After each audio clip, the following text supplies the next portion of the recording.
It's the Full Court Press with Eric Frandsen and Jason Walker. Welcome back to the to the show that we're doing right now. Following the local teams, breaking down the biggest games with in-depth analysis and team interview.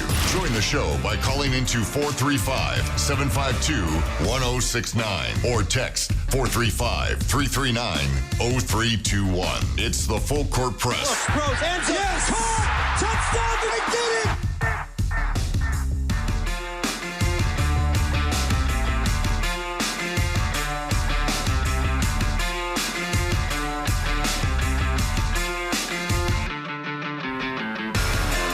Good afternoon, everybody. Welcome on in to another edition of the Full Court Press.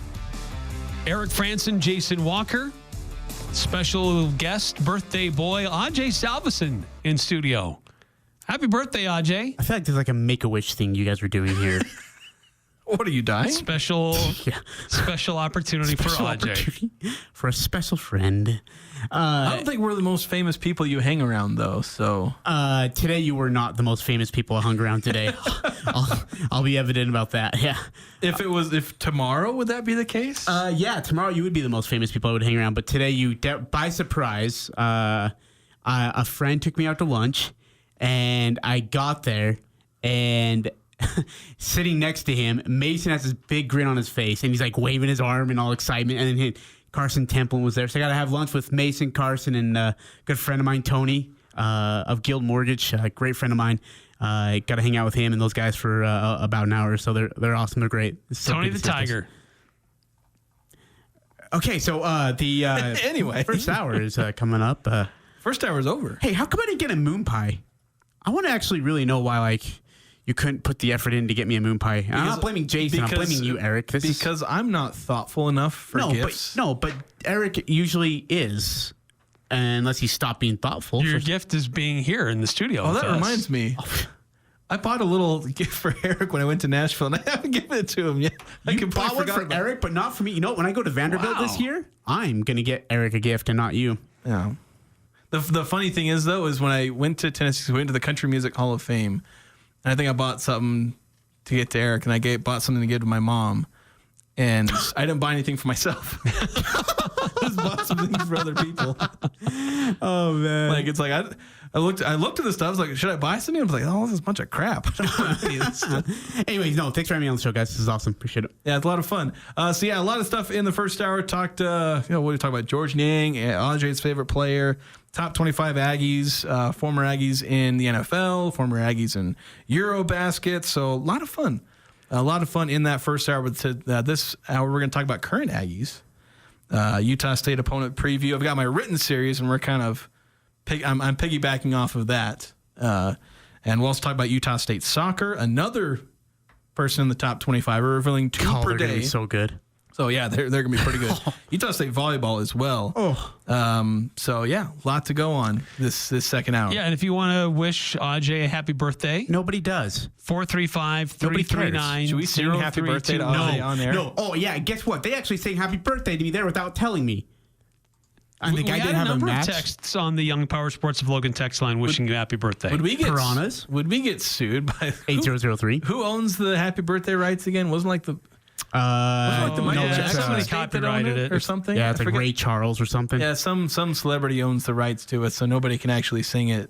So all the movies have really? To do a different style, yeah, like version. any movie, TV show, the happy birthday song, the one that everybody knows, appears in no like. I want to hear the Full Court Press rendition of Happy Birthday to Me right now. Okay, ready? We count 3. 1, 2, 3. Happy birthday, Ajay. To you. Happy birthday Ajay. To you. Happy birthday. Happy birthday, Ajay. Happy birthday Ajay. To you. Dude, that was phenomenal. Happy birthday, Ajay. Jason, I'm really proud of you. What a strong man you are. I know my mom and her friend, they have like these like add-ons to Happy Birthday, and it goes on for like a minute and a half. Oh, dude. It is. Throw me out of the house. I've got a brother-in-law. He and and they his do it in family Spanish too, so I don't even know what they're saying. They got their own version, and it just keeps going. But yeah, it's like my mom's proud of it every time they share it with everyone. Yeah, so it's this full like minute and a half of extra, and it's like 3 different things too. They'll do one thing, then it's another, then it's another.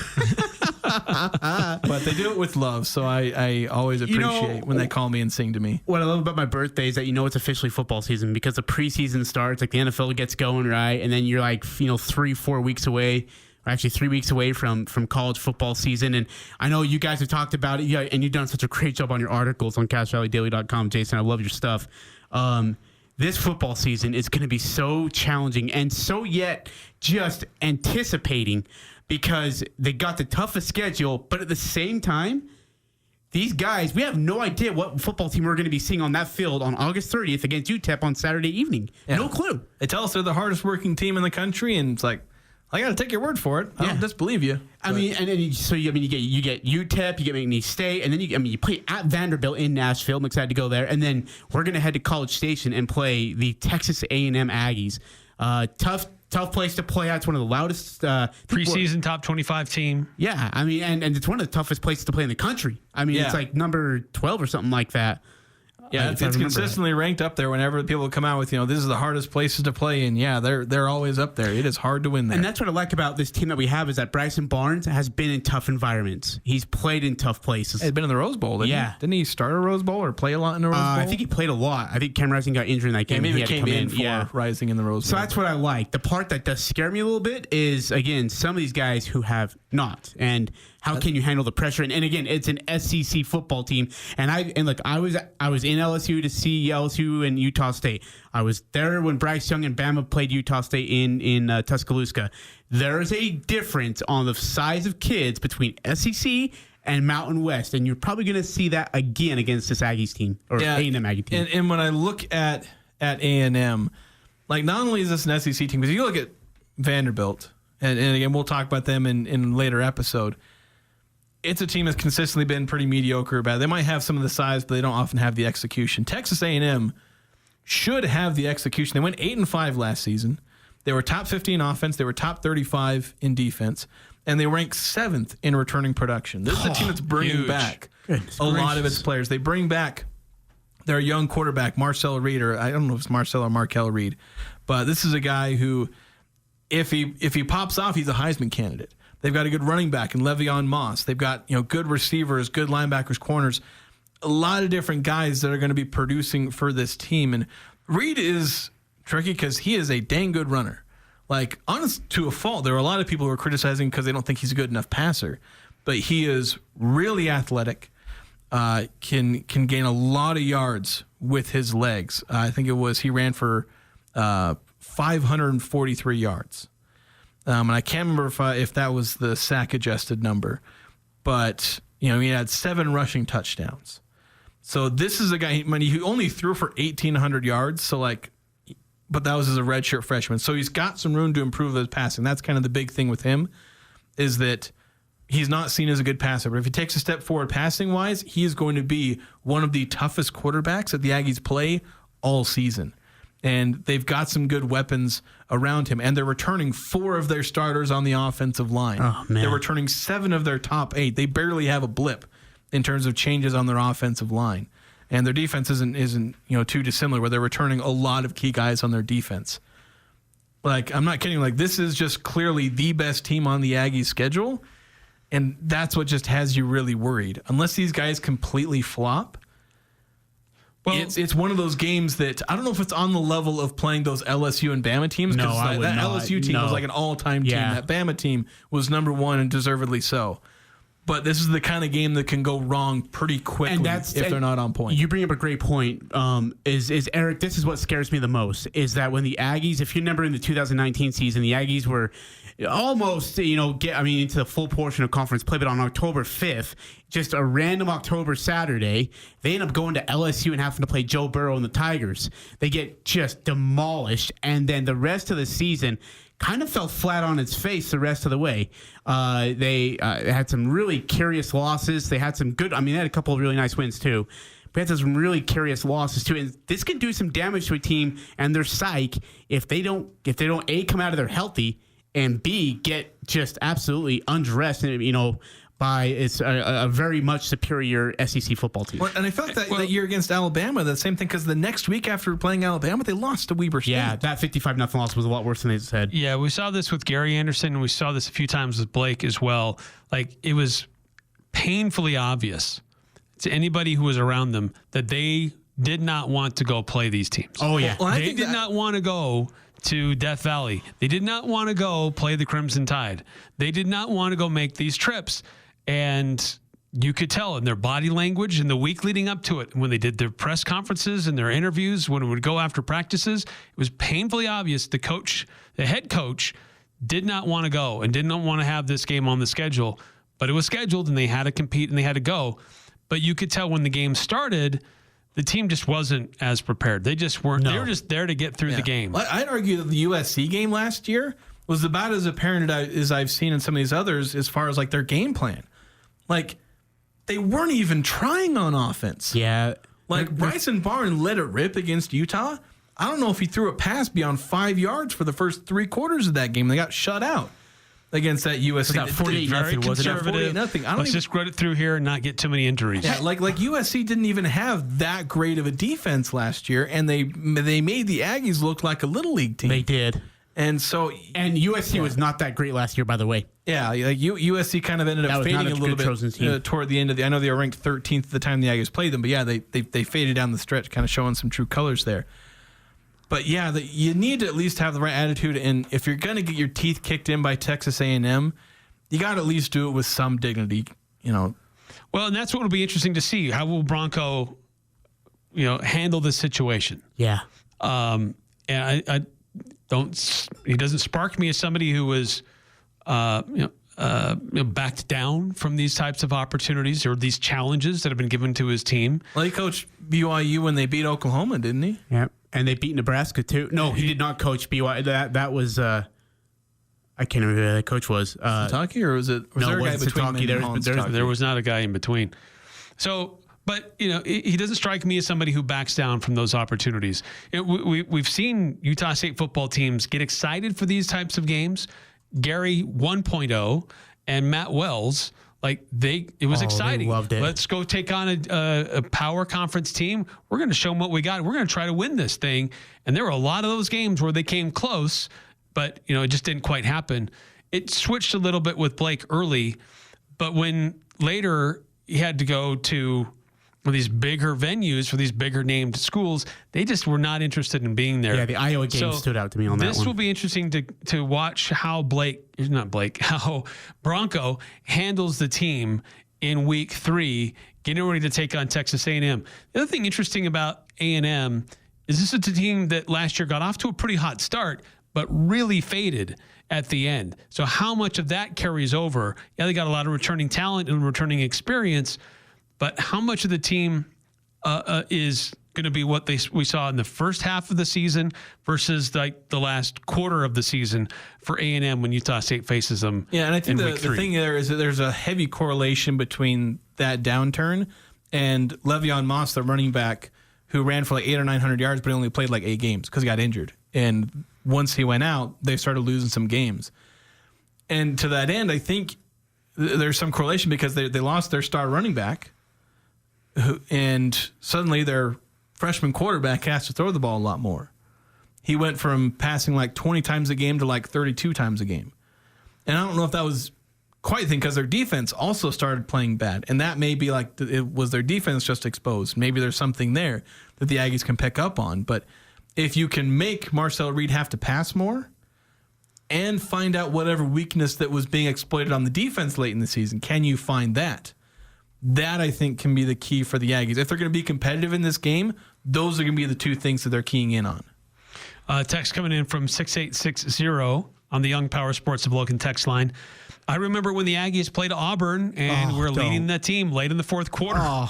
It was cool watching their fans get up and leave before the game was over. Didn't manage to hang on, but it was cool to see the Aggies play an SEC team tough. Yeah, 10-point lead, 2 minutes left. I'll never forget that one. Oh. Yeah, and then they were playing close against Michigan State, who I know at that year they only went 6-7, but they were ranked 11th or 13th at the time. Jordan was one drive away from winning that thing. He threw a pick. It was well, kind the of a dumb Wisconsin pick, game in 2014, right? Thompson thereabouts. shanks a field goal, not even close. Yeah, it's like they've had some painful almost wins. Like that's kind of the legacy of Utah State is they have a bunch of almost wins. Yeah.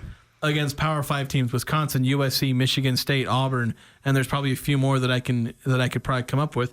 Well, last time they played at Texas A&M, they had a close comeback. They just fell a little bit short. Yeah, they had the lost by 8, I think. In that one? They had the ball. They recovered an onside kick when they were down 8, and they were trying to huck the ball downfield, and DeAndre Burrell lost a fumble because he was scrambling away from the pressure, just happened to lose it.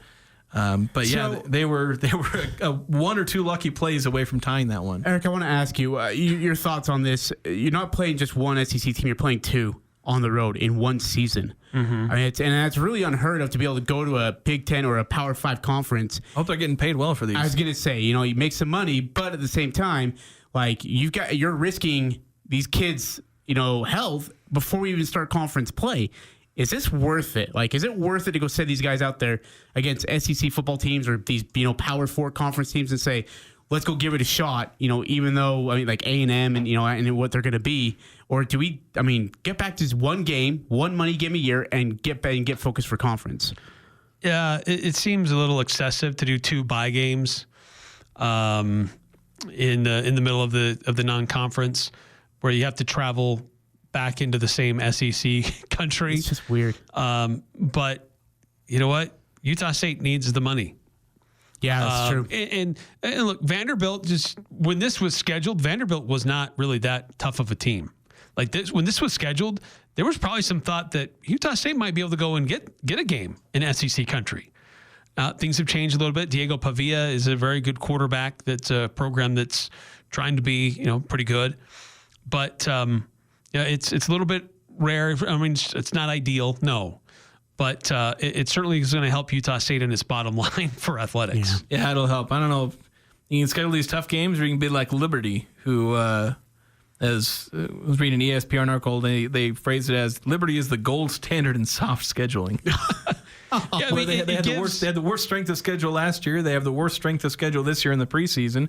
But Liberty, good team for a couple of years. If Bronco's going to challenge his team to play hard and try to go compete in these games, then these are great games because these are opponents that show you this is what you need to do to compete and win at a high level. So these are early wake-up calls for Utah State to be able to try to play at a higher level if they want to win games in the Mountain West and be in the conversation late in the year. Yeah, if you want to be a premier group of 6 team, you got to be playing these P4 teams, and you got to beat them every now and again. Like that's Boise State. They're playing some of the toughest teams in the country. And heck, last year that close loss against Oregon gave them about as much street cred as any other game they played all year. It's like, sure they lost against Oregon, but they dang near beat them. Yeah, but they had close the best loss on the road. They had the best running back in the country. Obviously, the rest of the season helped. Come on. But that game against Oregon again gave them a lot of credit. Because it was one of those quality losses and all that. So right. A close loss on the road stacks better than a bunch of wins at home against lower level competition. Like, Ajay, if I told you that, I tell you about 2 games. Utah State narrowly beats Vanderbilt, and they lose by 3 to Texas A&M. How good is that Utah State team? Oh, they're really good. Yeah, it's pretty good at Utah State team. And so it's like, even though one of those is a loss, if you can see them being competitive, and with Vanderbilt, maybe they slightly beat them, Vanderbilt might be able to be a winning team again this year. We'll see. Their 7-6, season last year was the first time they had a winning record since I was in high school. So we'll see if they manage to repeat it. Although Vanderbilt is Texas A&M is 7th in returning production. Vanderbilt is 3rd. So might be a little tricky. And so, Eric, you kind of answered this already, but I just want to make sure I hear the answer correctly. How does the Aggies go and compete against Vanderbilt or even Texas A&M? Like, how did Gary Anderson and his crew go do that against Auburn, against USC? And how did Matt Wells do it? What has to happen for these guys to be able to go out there and compete against these very high caliber P4 teams? You've got to execute. That's just what it comes down to. You're smaller. You're probably not as fast. You just got to execute. And it's going to come down to not getting destroyed in the trenches. Yeah. You're going to hold your own in the trenches. and let your stars go out there and make plays. The problem is we just don't know who the stars are for the Aggies. Yeah. Could be one of these wide receivers. Is Javen Jacobs going to be? Is he going to be an all Mountain West back? If he is, then maybe gives you a chance. Is Bryson Barnes going to be a much better thrower than we think he is, or is he going to have his best game randomly? Maybe one game he looks like an all Mountain West quarterback. So you got to be able to not get obliterated in the trenches, and then you got to execute. And if you do those things, you're going to give yourself a chance, because that's where these conferences can have such a big advantage, is because they can beat you in the trenches.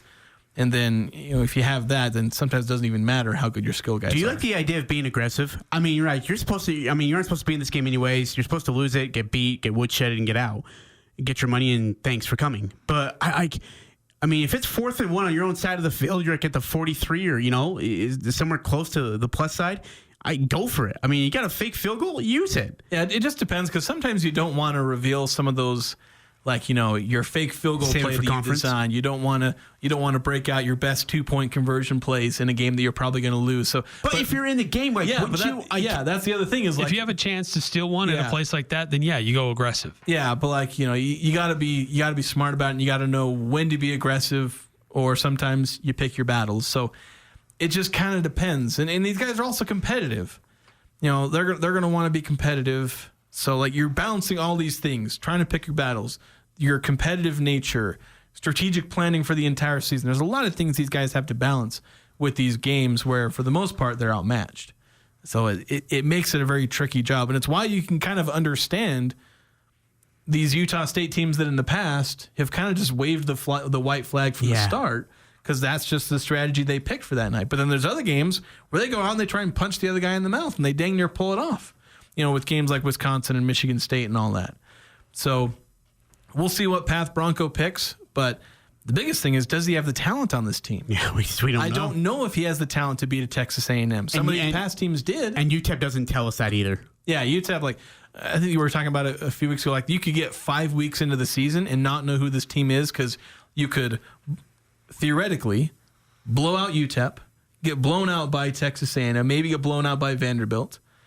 You might, Air Force kind of, McNeese. Oh yeah, McNeese is the 5th one. So going into week 5, going into week 5 or something like that, or is Vanderbilt week 5? I suddenly can't remember the order of games, but you could go several weeks into the season getting blown out or being blown out and not knowing who this team is. It's a really weird situation. Yeah, it has that potential, but I think we still will have a really good idea in the UTEP game. We'll have a better idea because we'll actually have seen the team on the field. Certainly know more than we know today, but I think that that'll tell us more than A&M or Vanderbilt or even McNeese. Really, UTEP though?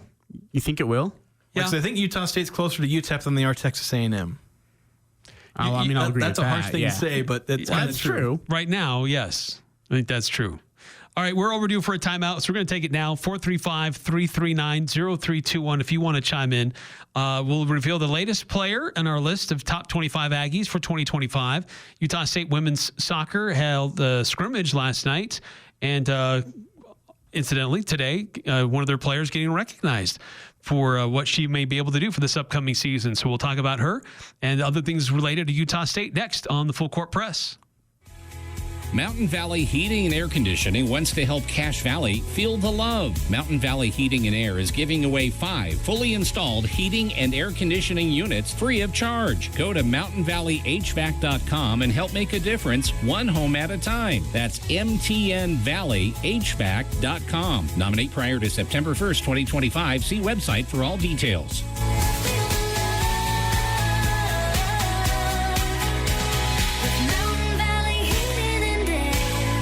Hi, this is Ashley with LSS Insurance. Medicare can seem complicated, but it doesn't have to be. Let us help. We'll answer all your questions and get you specific information that fits your needs. Medicare is not one size fits all. We'll help you find the right coverage for you. Call 752-9493. You can ignore the TV and the junk mail. We'll get you the exact information you need. We will help you access the benefits that are important to you.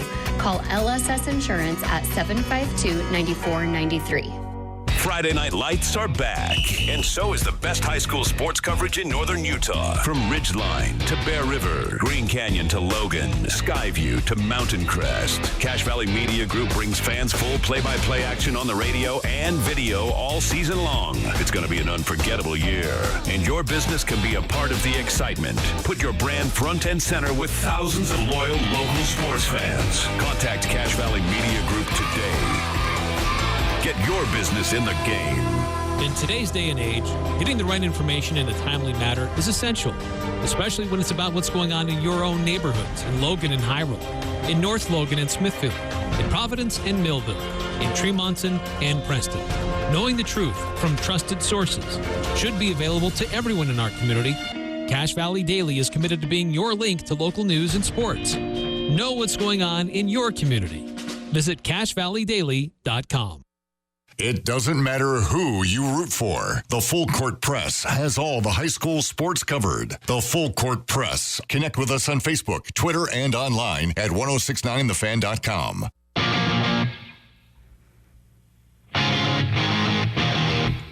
Mountain Valley Heating and Air Conditioning wants you to feel the love as they give away and install 5 new furnace and air conditioners to families in need. But you need to nominate that family for them to even be considered for this giveaway. Mountain Valley Heating and Air is donating a full HVAC system. That's the equipment, the materials, installation services to help deserving families who need a little extra support, and they need your help. Just nominate the families by going to mtnvalleyhvac.com. Click on the Feel the Love tab.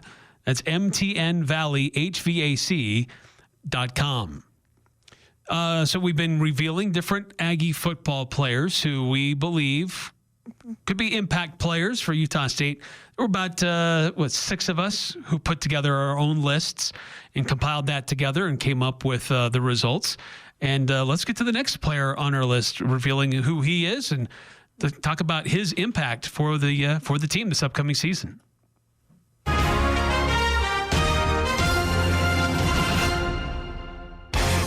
The Cache Valley Media Group's annual Top 25 Aggies continues today with another player reveal. The next player on the list is defensive tackle Naki Fahina. Fahina is a transfer from New Mexico State who stands 5'11" and weighs 295 pounds. He started all 12 games for New Mexico last year, finishing the season with 29 tackles and a blocked field goal. Prior to his time at New Mexico State, he spent 5 seasons at UNLV, appearing in 27 games and making 7 starts.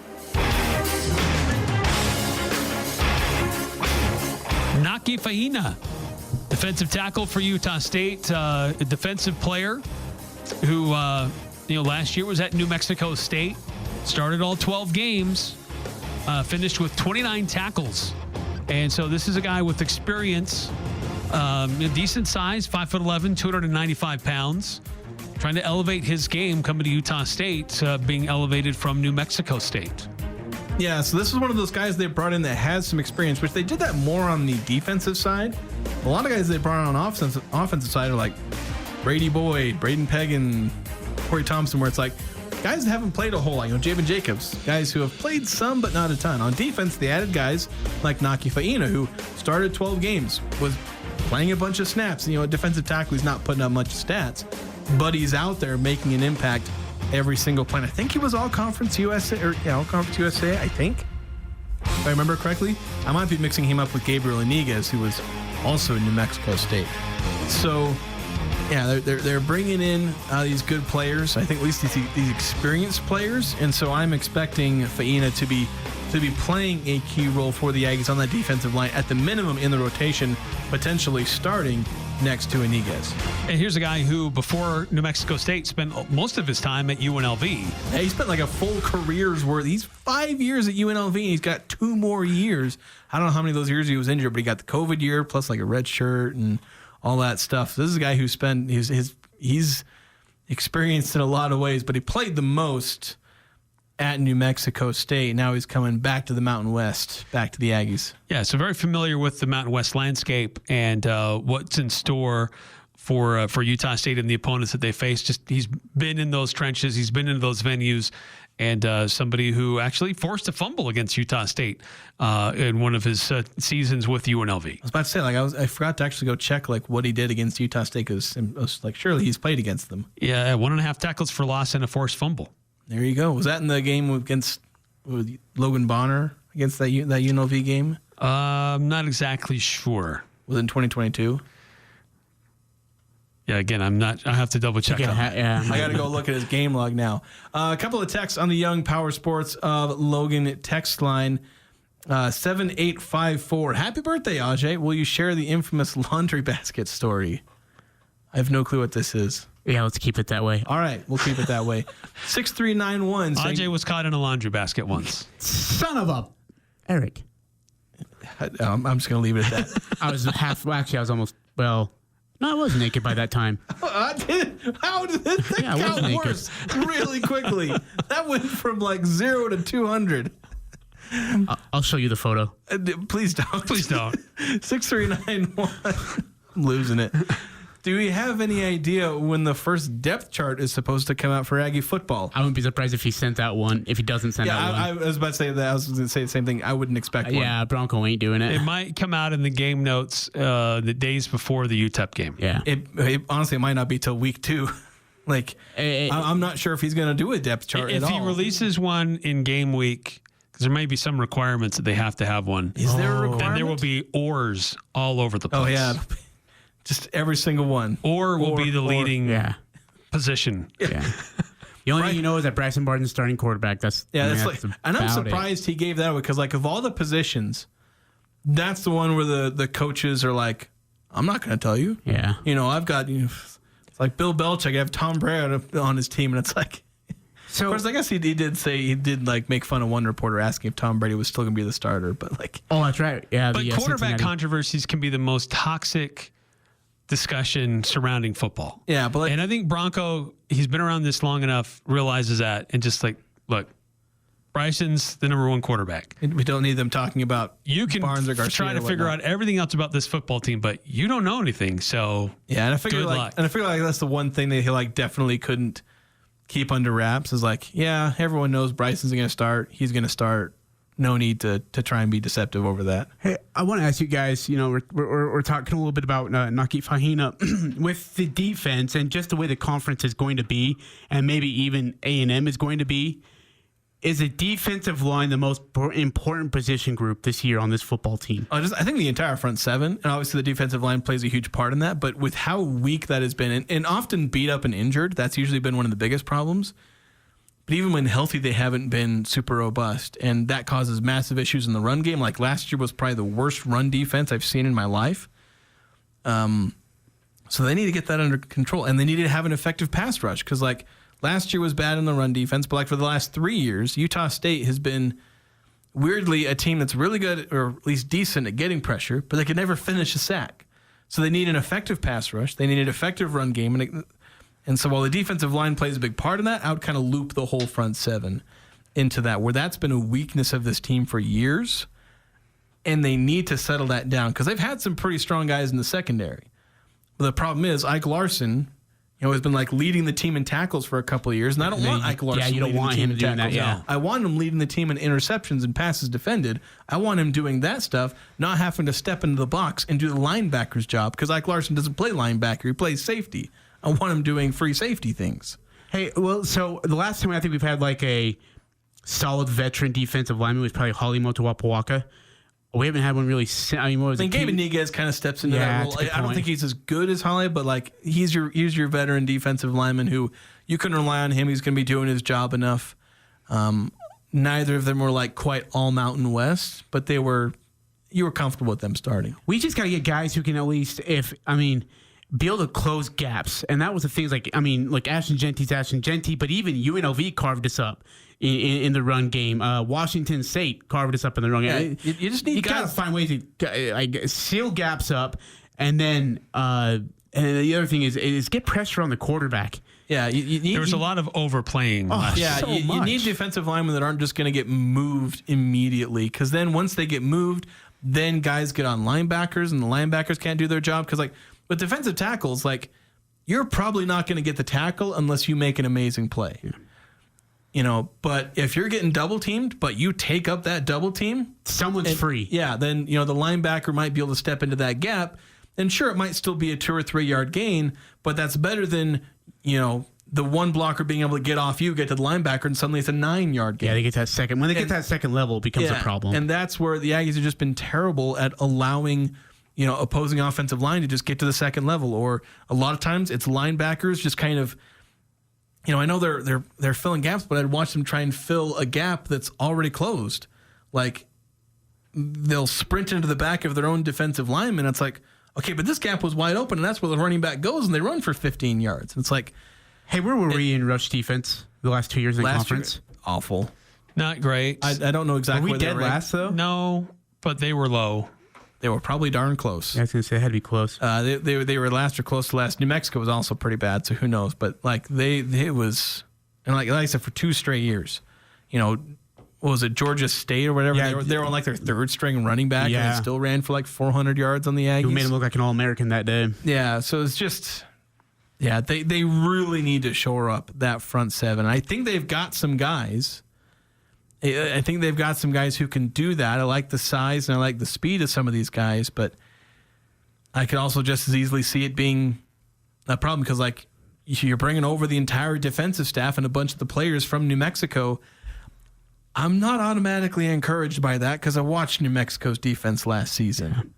Well, hopefully Naki at 6', 300 can actually help these guys out and clog some holes. Hopefully they're big enough to make those impacts. And I think they brought in some potentially impactful defensive ends. I got to see them play, but I'm excited about some of the guys and some of the athleticism on the edge there. By the way, Naki had those plays against Utah State in 2021. 2021. That was one of the most wild games I've ever been to in person in my life. Probably next to the Colorado State 18 game. Yeah, that's great. Naki had a really good 2021 season. Yeah, but Utah State won that game, so fluke. But yes, they did. They won it.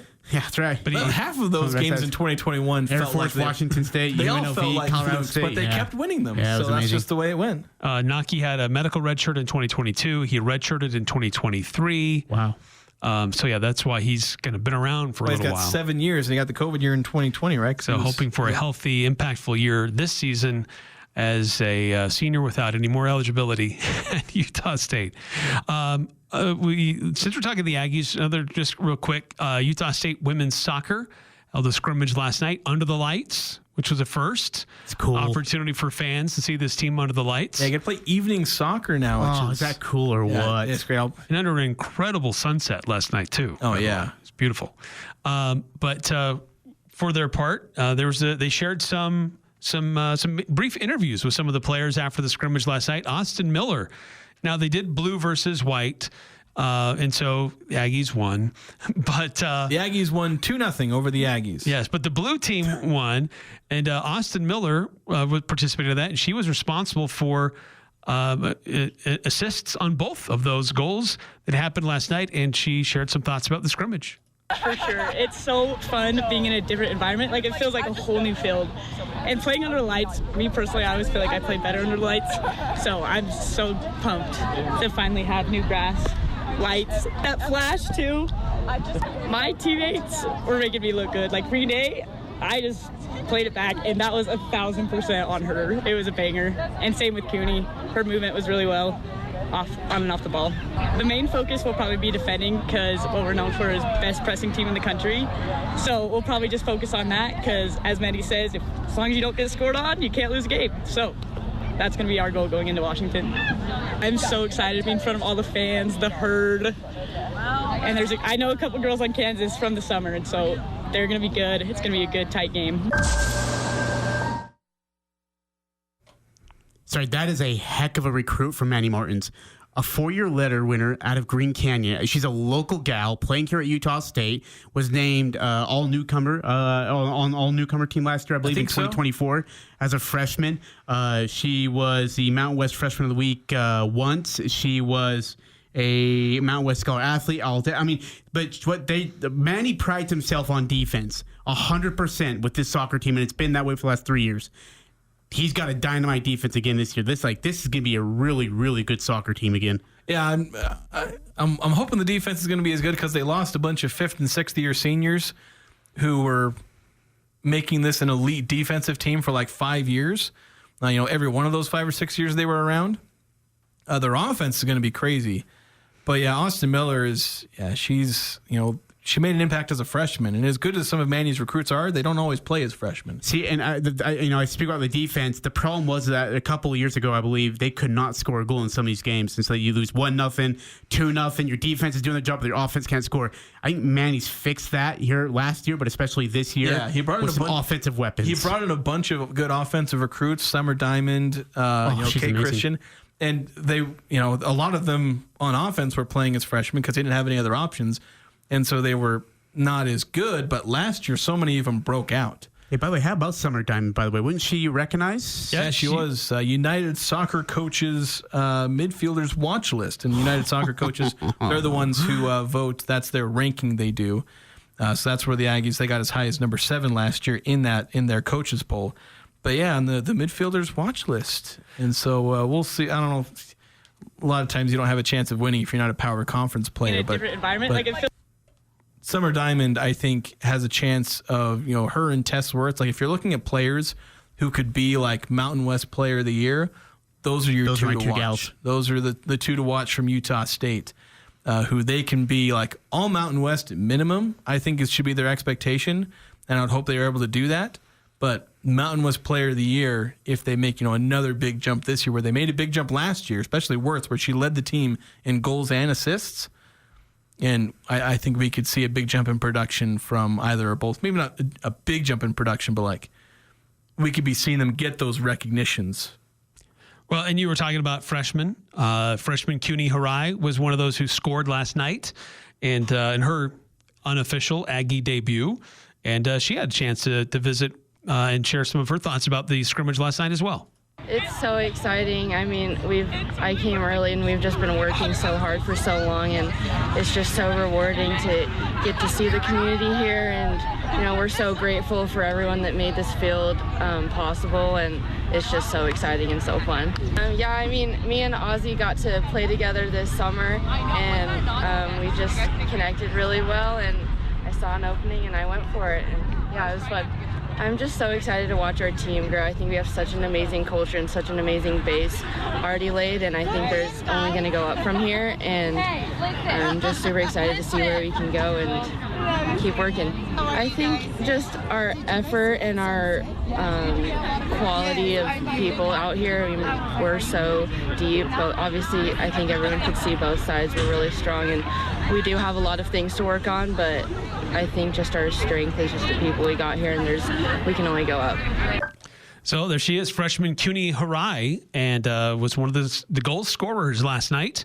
And this is a team that's got some great talent on it. Even some of the freshmen joining the team, this season. So yeah, it's going to be an interesting team. I think some of those freshmen can make an impact, maybe more on the defensive end, where there's some room for them to fit in the rotation, but. Yeah, I think this is going to be an exciting. And they got a brutal non-conference schedule as well. Oh yeah, it's always tough. Like it's tough as always, man, but like no mercy. They've stood up to some of these teams. All right, another quick timeout. We'll be right back here on the Full Court Press. Hello, Cache Valley. Did you know the Sportsman on Main in downtown Logan has bike and tube rentals? That's right. The Sportsman has kids' bikes, bikes for cruising around town, hardtail mountain bikes, and full suspension electric bikes for rent. If you haven't ridden an e-bike, you are missing out on so much fun. We can even give you ideas where to ride. If you need to rent a tube or many tubes for Bear Lake, Hiram Dam, or the Narrows in Idaho, we have those too. Come to the Sportsman on Main in downtown Logan for your summer bike and tube rentals. Tons of parking in the back. While you're making memories this summer on the lake, in the mountains, or around the fire pit, Adams Wealth Advisors is here to help you plan for days to come. Adams Wealth Advisors loves being your trusted neighbor and believes that smart financial planning is the key to a life well lived. Whether you're nearing retirement or just getting started, let Adams Wealth Advisors build a plan that gives you peace of mind today and tomorrow. Google Adams Wealth Advisors for a free consultation today. Local roots, lifelong guidance. CashValleyDaily.com, your go-to source for all things local. Get plugged into the pulse of your community with our comprehensive local news coverage. From city council decisions to feature stories highlighting people in your own neighborhood, we've got you covered. But that's not all. Catch the adrenaline of live, local sports and the latest news involving the Utah State Aggies. Don't miss out on crucial information that affects you and your loved ones on CashValleyDaily.com. Stay informed, engaged, and empowered, because staying local means staying connected.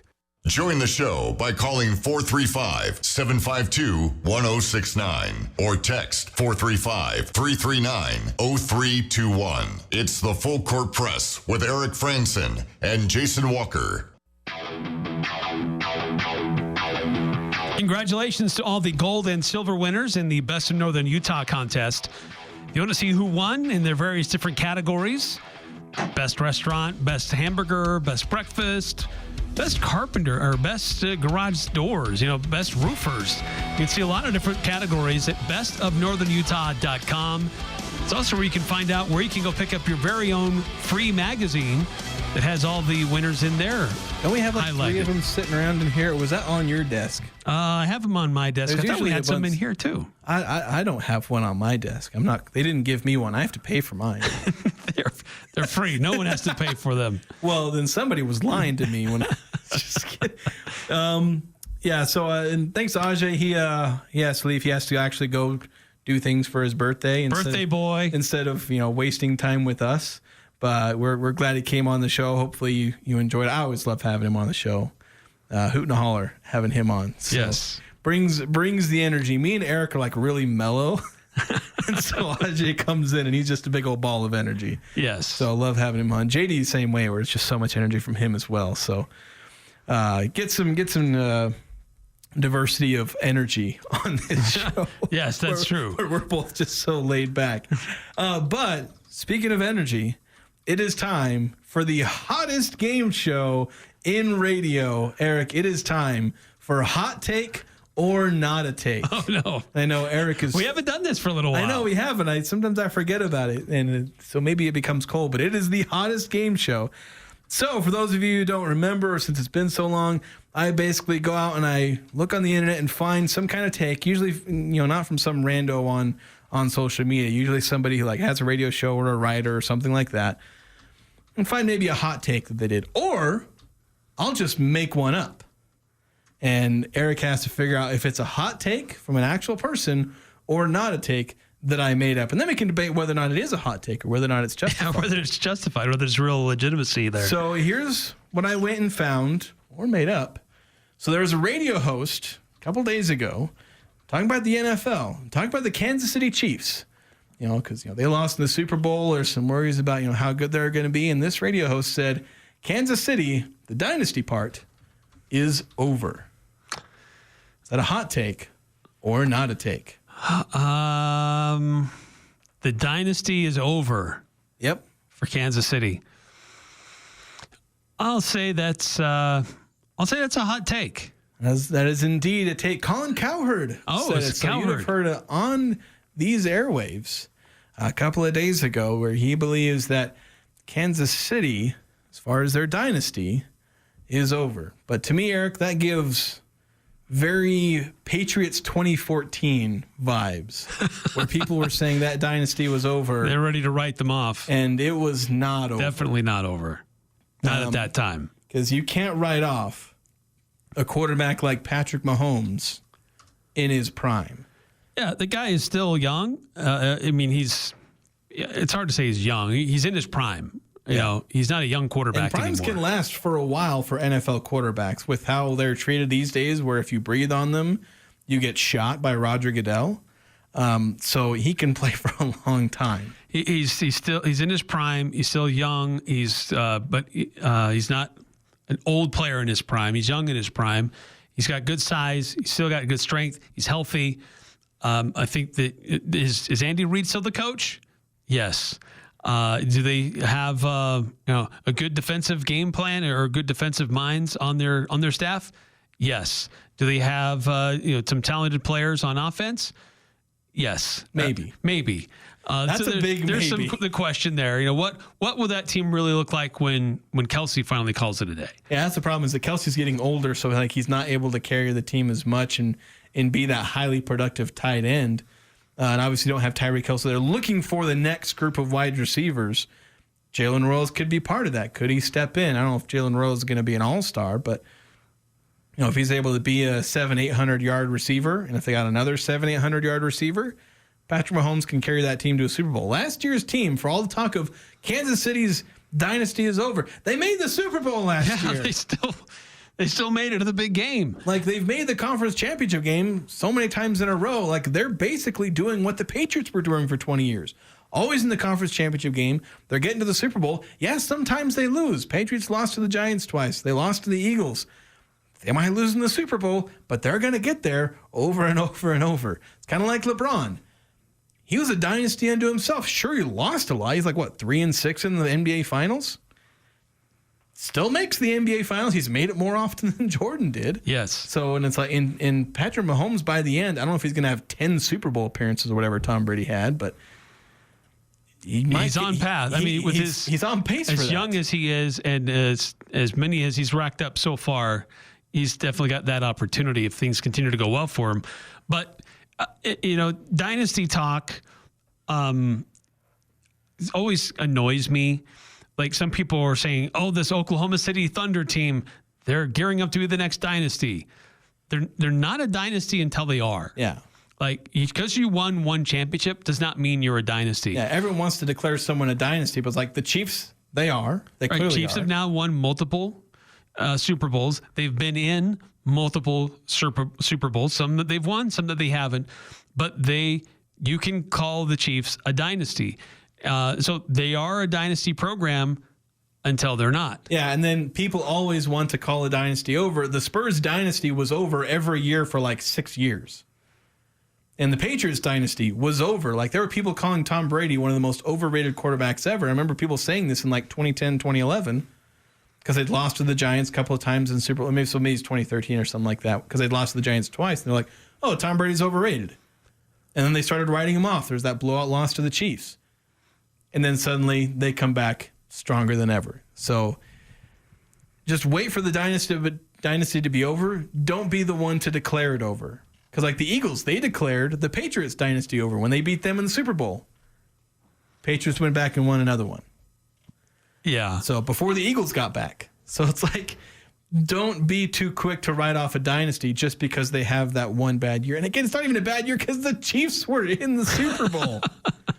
Don't write them off. Of course, losing in the Super Bowl can sometimes, they talk about the hangover, but I don't know if that applies to dynasties because the Patriots never really had the Super Bowl hangover, and the Chiefs haven't really had it. So, who knows? It's a bit of a hot take to say the Chiefs dynasty is over. Right, unless it's pretty clear that when Tom Brady left, there's another program that has been knocking on the door that you feel like they've made the moves now. They look like they've got momentum on their side, but I don't know that I really see that. Yeah, there's a couple different teams that people want to could be tough and could be competitive in the NFL, but I don't know that I'm going to say, this is the next dynasty waiting. Yeah, well, I mean, as far as teams that get upset, the Chiefs, it's the Bills in Baltimore, but neither of them can beat the Chiefs seemingly. So You're right, they're the kryptonite. It's just a problem. But anyway, we got to take a break.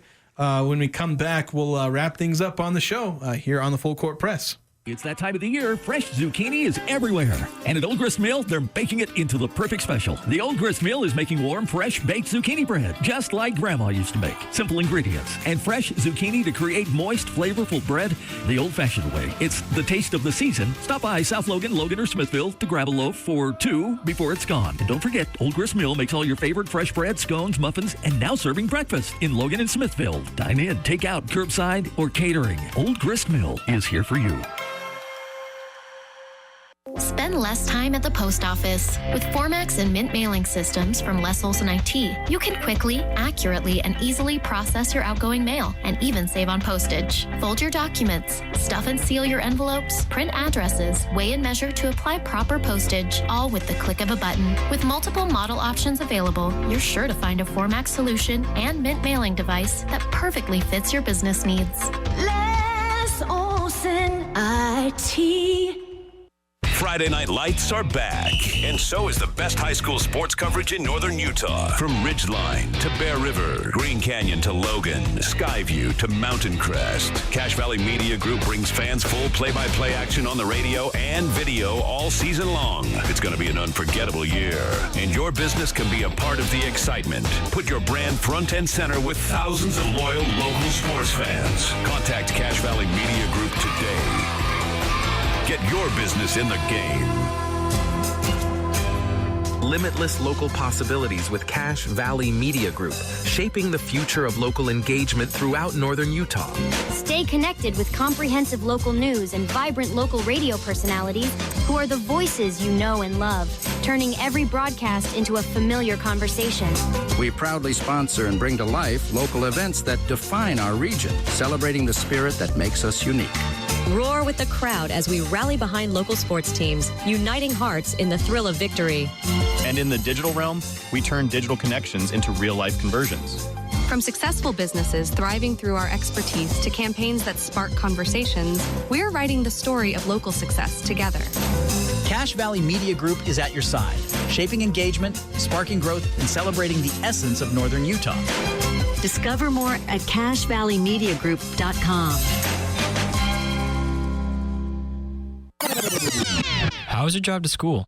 Let me tell you, I had to get my iced coffee first. I just can't seem to put it down. My favorite rapper just announced a tour. My phone was buzzing like crazy. I'm so excited. I had to text all my friends right then to talk about it. Then, someone started calling me and...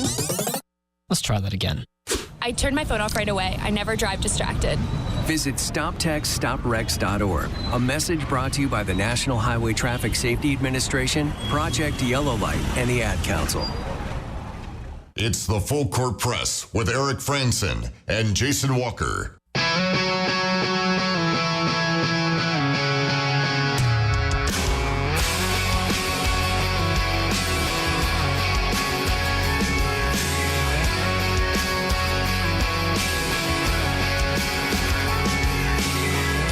Welcome back to the Full Court Press. Eric Frandsen, Jason Walker. A big weekend with different things going on. You got the Cache County Fair and Rodeo taking place, the Cache County Fairgrounds. Oh, that's going to make it busy as heck. My gosh. Yes. Just thinking about my old job with the buses, how busy they got doing their special service and taking people over there. Gosh. For me, it's always felt like summer goes until the fair. And then once the fair is done, then it's like, well, it's high school sports season. Yeah, high school sports. You know, NFL's going. We got preseason going right now. My Patriots are beating up on the Commanders. 5 minutes ago in the first quarter, they're up 14-0, Eric.